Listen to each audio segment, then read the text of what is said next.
வெறும் 750 ரூபாயில 9 நவகிரக கோயிலையும் ஒரே நாள்ல போய் சுத்தி பார்க்கலாம் அப்படின்னா உங்களால நம்ப முடியுதா? அட ஆமாங்க.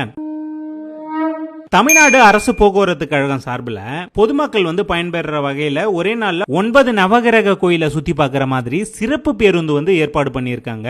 தமிழ்நாட்டுல நம்ம எங்க இருந்தாலும் சரி, கும்பகோணம் பஸ் ஸ்டாண்ட் நம்ம வந்துடணும். இந்த பஸ் ஸ்டாண்ட்ல நவகிரக கோயிலுக்காகவே சிறப்பு பேருந்து ஏற்பாடு பண்ணியிருக்காங்க. இங்க ஏசி பஸ் அப்படின்னா 1403 ரூபாய் வரும், நான் ஏசி அப்படின்னா 791 ரூபாய் வரும். இது டாக்ஸ் எல்லாமே சேர்த்து. இந்த இடத்துக்கு நம்ம வர்றதுக்கு முன்னாடியே tnsctc.in அப்படிங்கிற வெப்சைட்ல போய் நம்ம முன்கூட்டியே புக் பண்ணணும். புக் பண்ணிட்டு வந்தா மட்டும்தான் நம்மளுக்கு சீட்டு கிடைக்கும். புக் பண்ணாம யாரும் வந்துடாதீங்க. வாரத்துல எல்லா நாளுமே பாத்தீங்கன்னா காலையில 5ல இருந்து 8 மணி வரையிலும் இந்த ட்ரிப் நடக்கும். கும்பகோணம் பஸ் ஸ்டாண்டுக்கு காலையில நம்ம 5 மணிக்கெல்லாம் ஷார்ப்பா வந்துட்டோம் அப்படின்னா இங்க இருந்து பஸ் கிளம்பிடும். இந்த ட்ரிப் ஸ்டார்ட் ஆகும் போதே அங்க இருக்கக்கூடிய பிஎம்ல இருந்து ஒரு சில அதிகாரிங்க நம்மளுக்கு ஒரு சில இன்ஸ்ட்ரக்ஷன் எல்லாமே கொடுத்துட்டு 2 டிரைவர் 2 ஹெல்பர் ஒரு கைடுன்னு நம்ம கூட வருவாங்க. கைட பொறுத்தவரையிலும் ஒவ்வொரு கோயிலோட அந்த சிறப்புகள் என்ன அப்படின்றத தெளிவா நம்மளுக்கு சொல்லிட்டு வருவாங்க.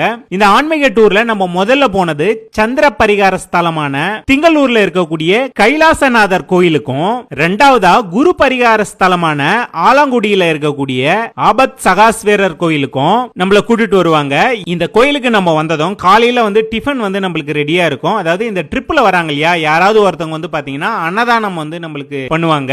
காலையில சாப்பாடு நம்ம இங்கேயே சாப்பிட்டுருவோம். அடுத்ததா ராகு பகவானோட திருநாகேஸ்வரத்துல இருக்கக்கூடிய நாகநாத சுவாமி திருக்கோயிலுக்கும், நாலாவதா சூரிய பகவானோட சூரியனார் கோயில்ல இருக்கக்கூடிய அருள்மிகு சிவசூரிய பெருமாள் திருக்கோயிலுக்கும், அஞ்சாவதா சுக்கிரஸ்தலமான கஞ்சனூர்ல இருக்கக்கூடிய அருள்மிகு அக்னீஸ்வரர் திருக்கோயிலுக்கும், ஆறாவதா செவ்வாய் வைத்தீஸ்வரன் திருக்கோயிலுக்கும் நம்மள கூட்டிட்டு போய் சுத்தி காமிச்சிருவாங்க. இந்த கோயிலுக்கு பக்கத்துல இருக்கக்கூடிய ஒரு ஹோட்டல்ல நம்மளுக்கு மதிய சாப்பாடும் தருவாங்க. அதாவது மதிய சாப்பாடை பொறுத்தவரையிலும் இந்த ட்ரிப்ல வராங்க இல்லையா, அவங்க யாராவது ஒருத்தர் பாத்தீங்கன்னா ஸ்பான்சர் நம்மளுக்கு பண்ணிடுவாங்க. சோ மதிய சாப்பாடும் நம்ம பே பண்ணி சாப்பிட தேவையில்லை. சாப்பாடை பொறுத்தவரையிலும் இந்த ட்ரிப்ல நம்மளுக்கு இன்க்ளூட் கிடையாது. ஆனா யாராவது ஒருத்தர் அன்னதானம் பண்றதுனால சாப்பாட்டு செலவும் நம்மளுக்கு மிச்சமாயிடும். அப்படி இல்ல அப்படின்னா நீங்களும் அன்னதானத்துல கலந்துக்கலாம். இந்த ட்ரிப்ல வரவங்களுடைய வாழ்த்துக்களும் நீங்க போகக்கூடிய அந்த கோயில்ல இருக்கக்கூடிய கடவுளோட அருளும் கண்டிப்பா உங்களுக்கு கிடைக்கும்.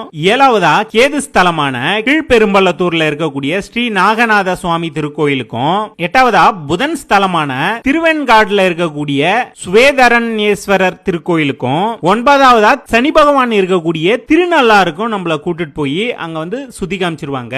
நம்மளுடைய ட்ரிப் காரைக்கால்ல இருக்கக்கூடிய இந்த திருக்கோயில்ல முடிஞ்சிரும். இங்க இருந்து நம்ம கும்பகோணம் பஸ் ஸ்டாண்ட் போறதுக்கு நைட் 8 மணி ஆயிடும். இந்த ட்ரிப்பை பொறுத்தவரையிலும் தமிழ்நாடு போக்குவரத்து கழகம் சார்பில் ரொம்ப சிறப்பாவே ஏற்பாடு பண்ணி தராங்கன்னு தான் சொல்லணும். ஏன்னா வந்த எல்லாரையும் ஒவ்வொருத்தரையும் பார்த்து தான் அவங்க கூட்டிட்டு போய் சுத்தி காமிக்கிறாங்க. வெறும் 750 ரூபாயில ஒரே நாள்ல இத்தனை கோயிலுக்கும் கூட்டிட்டு போய் சுத்தி காமிக்கிறது உண்மையாலுமே ஒர்த்தான ஒரு ட்ரிப் தான் இது. நீங்க நவகிரக கோயிலுக்கு போய் சுத்தி பார்க்கணும் அப்படின்ற ஐடியாவில் இருந்தீங்க அப்படின்னா இந்த ட்ரிப் கண்டிப்பா உங்களுக்கு யூஸ்ஃபுல்லா இருக்கும்.